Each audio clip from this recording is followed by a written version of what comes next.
अस्सलाम वालेकुम। Article 19 relevancy of facts forming part of same transaction. एक ही ट्रांजैक्शन में जितने भी पार्ट्स होते हैं, पार्ट्स से मुराद कि कोई भी एक्ट हुआ है उस वक़ुए से पहले या उसके बाद में जितने भी एक्ट्स हुए हैं वो सारे के सारे उससे एक पूरी की पूरी चेन मतलब कनेक्टेड होते हैं, तो वो सारे के सारे फैक्ट्स जो हैं वो रेलिवेंट होंगे।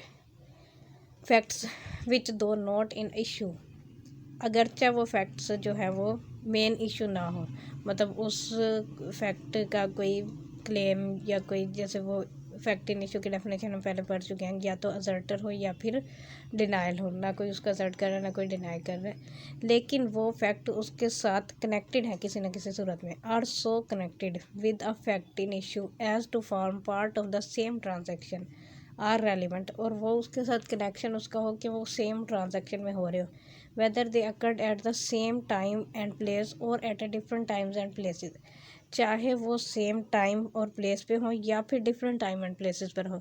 मतलब यह है कि उसी वक्त जिस टाइम पर कोई भी अक्रेंस हुई है उस वक्त के वाक़यात या उससे पहले किसी भी वाक़यात, जैसे फॉर एग्ज़ाम्पल एक इजी सी एग्जांपल है कि किसी भरी महफिल में किसी शख्स ने किसी दूसरे बंदे को धमकी दिया कि उसने उसे वो कह रहा है कि मैं तुम्हें कत्ल कर दूंगा, ये कर दूंगा, वो कर दूंगा, और अगले ही दिन या कुछ टाइम बाद वो बंदे का वाकई में कत्ल हो जाता है, तो फिर क्या है, वो जो उसकी धमकी है वो उस ट्रांजैक्शन का पार्ट समझी जाएगी और वो रेलिवेंट होगी और उसका कनेक्शन कहीं ना कहीं उससे बनेगा। अल्दो कि वो बाद में प्रूव होता है या नहीं होता कि उसी शख्स ने, धमकी देने वाले ने ही उसको मर्डर किया है या नहीं किया, लेकिन वो चूँकि उसी सेम ट्रांजैक्शन का पार्ट बन चुका है इसलिए वो रेलिवेंट है। आर्टिकल 19 ये कहता है। इसके अलावा एक टर्म यूज़ होती है प्रिंसिपल रेस जस्टाई। वो रेस जस्टाई का मतलब भी यही है, वो एक लैटिन की टर्म है। इसका मीनिंग भी यही होता है कि वो जो वक़्वे से पहले या बाद का कोई भी वाक़या जो उसके साथ कनेक्टेड हो वो रिलेट करेगा। इसमें भी एग्जांपल इसी तरह के लिखे हुए जो कि उस टाइम से पहले या बाद की हों तो वो उससे रेलिवेंट होती है। सारी पढ़ने की ज़रूरत वैसे तो होती है, ये इलस्ट्रेशन भी ला का पार्ट होती हैं, लेकिन वो इलस्ट्रेशन इजीली पढ़ने से हर किसी को समझ आ जाती है, इसलिए मैं इसको फर्दर डिटेल में नहीं जाऊँगी। एग्जांपल एक हो गई। नेक्स्ट आ जाते हैं 20 पे। Facts which are the occasion cause और effect of facts in issue, ऐसे फैक्ट जो कि वजह बनते हों किसी इस इवेंट की या किसी ओकेजन की, मतलब कोई भी अक्रेंस है उसके पीछे का रीज़न या जो उसकी वजह बने, सबब जिसे हम कहते हैं, वो जो है वो भी सारे के सारे रेलिवेंट फैक्ट होंगे। Facts which are the occasion cause और इफ़ेक्ट इमीडिएट और अदरवाइज, चाहे वो वजह फ़ौरन बने हो या अदरवाइज से मुराद पहले से कोई एक्ट हुआ और उसका बाद में, जैसे कि किसी ने एक गड्ढा ज़मीन पे खोद दिया और फिर जो है वो कुछ टाइम बाद वहाँ से कोई शख्स गुजरा और वो उस गड्ढे में गिर गया और वो गिरने की वजह से वो जो है वो मर गया या उसको कोई इंजरी पहुंची है, तो वो जो है वो उसकी इंजरी की काज बन गया वो गड्ढा खोदने वाला। जो अगर उसने बिला वजह से खोद दिया या कोई भी वजह होगी, लेकिन क्योंकि वो उसका रीज़न बन गया उसकी इंजरी पहुंचाने का, लिहाजा वो रेलिवेंट फैक्ट बन जाएगा। अब ये ज़रूरी नहीं है कि आज ही किसी ने कोई ऐसा एक्ट किया है जिसकी वजह से किसी दूसरे को नुकसान पहुंच गया हो, बहुत बाद में भी अगर किसी को किसी के एक्ट की वजह से पहुंच गया हो तो भी हो वो उसको रेलिवेंट होता है। जैसे कि कहा जाता है कि पहला कत्ल जो है वो काबिल ने किया था और हाबिल को कत्ल किया था, तो लिहाजा उसके बाद से जितने भी लोग कत्ल होते हैं उसका गुनाह जो है वो काबिल को भी जाता है। क्यों जाता है? क्योंकि उसने इब्तदा की थी। तो इसी तरह अगर आप कोई अच्छा काम करते हैं तो वो आपके बाद आने वाले लोग अगर उसको फॉलो करते हैं तो आपको भी सवाब मिलता है, जिसे सदका जारिया हम कहते हैं आसान अल्फाज में। तो वो अच्छाई का भी सवाब हमेशा मिलता रहता है और कुछ बुराइयां ऐसी भी होती हैं जिसका गुनाह भी हमेशा मिलता रहता है, इसलिए सोच समझ के गुनाह करना चाहिए, गुनाह भी सोच समझ के करना चाहिए। अच्छा खैर, और फैक्ट्स इन इशू और which constitute the state of things under which they happened और which afford an opportunity for their occurrence और ट्रांजैक्शन आर रेलिवेंट। जितनी भी चीज़ें, जितने भी फैक्ट्स जो हैं वो उस फैक्ट इन इशू के साथ रिलेट कर रहे होंगे, जितनी भी चीज़ें जो है वो उसको ऑफेंस को कॉन्स्टिट्यूट कर रही होंगी, या फिर जिस भी वजह से वो ऑफेंस हैपन हुआ है, या कोई भी वजह जिसकी वजह से उसे अपॉर्चुनिटी मिली है वो ऑफेंस करने की, या जिस ऑफेंस जिस वजह से हुआ है, वो सारे के सारे रेलिवेंट फैक्ट कहलाएंगे।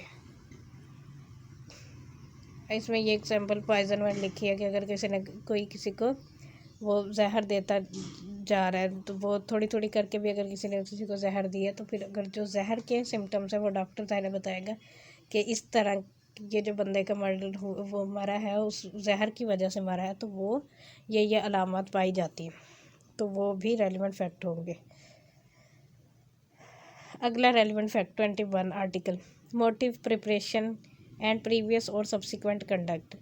मोटिव मकसद, प्रिपरेशन कोई तैयारी, प्रीवियस पहले से, और सब्सिक्वेंट कंडक्ट या फिर बाद में वाला में कैसे आता है, जैसे एक सिंपल सी एग्जांपल होती है इसके लिए कि बहुत सारे लोग, जैसे कि किसी लड़के ने किसी लड़की को छेड़ा और उसे लोगों ने मारना शुरू कर दिया, वो लड़की ने शर्म जाए, लोग आ गए और उन्होंने वो जैसे कहते हैं ना बहती गंगा में हाथ धोना, तो वो बेचारे ने इतना बेशक ना उसे छेड़ा जितना कि उसे मार पड़ गई। फिर वहाँ से कोई शख्स गुजर रहा था, उसने देखा कि वो किसी लड़के को मार रहे हैं, तो वो आके उसने भी 2 हाथ लगा दिए, तो ये क्या है, उसका सब्सिक्वेंट कंडक्ट बन गया। तो वो चूँकि जितना ला कहते हैं प्रिंसिपल ऑफ नेचुरल जस्टिस है कि जिसने जितना ऑफेंस किया होगा उसको उतनी ही सज़ा दी जाएगी, इन्फ्लिक्ट हार्म की वो पहुँचाई जाएगी। तो यहाँ पर हमारे यहाँ उल्टा सिस्टम होता है कि जिसका जितना ऑफेंस होता है उसका सज़ा उससे ज़्यादा दी जाती है, या फिर बिल्कुल ही नहीं दी जाती कि उसे खुलेआम छोड़ दिया जाता है। वही किसी फिलासफर ने कहा है कि कानून जो है वो मकड़ी का जाला है, जहाँ पर छोटे छोटे जो वो जानवर हैं वो तो उसमें फंस जाते हैं, लेकिन बड़े बड़े उस जाले को ही तोड़ के निकल जाते हैं। तो हमारे यहाँ वो सिस्टम है, अल्लाह हमारे इंसाफ के सिस्टम को दुरुस्त फरमाए। अच्छा जी, पढ़ते हैं क्या कहते हैं। Article 21 any fact is relevant which shows और कॉन्स्टिट्यूट अ मोटिव और preparation for any fact in issue और रेलिवेंट फैक्ट। कोई भी फैक्ट जो है वो रेलिवेंट होगा जो शो कर रहा है या कॉन्स्टिट्यूट से मुराद बना रहा है कोई भी मोटिव या प्रिपरेशन किसी भी फैक्ट इन इशू का, वो रेलिवेंट होगा। The conduct of any party, किसी भी पार्टी का conduct, or of any agent to any party, या किसी पार्टी का कोई एजेंट, टू एनी सूट और प्रोसीडिंग। सूट और प्रोसीडिंग में पहले भी डिस्कस कर चुके हैं। सूट से मुराद होता है कि आपका सिविल सूट, और प्रोसीडिंग से मुराद क्रिमिनल प्रोसीडिंग।